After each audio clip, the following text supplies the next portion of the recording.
Ito na ka-LG yung mga nahuli ng ating fruit fly trap na sinabit dito.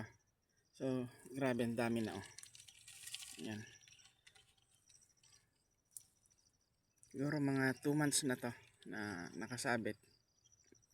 Yung nahuli niya, yun yung mga may dark spot sa pakpak, which is yun yung sumisira sa ating mga tanim na gulay like to, talong, pipino, sile, kamatis, mga solanaceous, ampalaya, yan. So laking tulong to mga ka-LG para maiwasan yung pag-reject ng bunga ng ating mga gulay gaya ng talong. Yan o, daming bunga, ang linis kasi nga natutulungan na lumiliit yung population ng mga fruit fly na sanhin na nanunusok. Okay, tutusok sa bunga, then yun, magiging reject na kasi magiging uod yung itlog. Yun yung cycle ng fruit fly.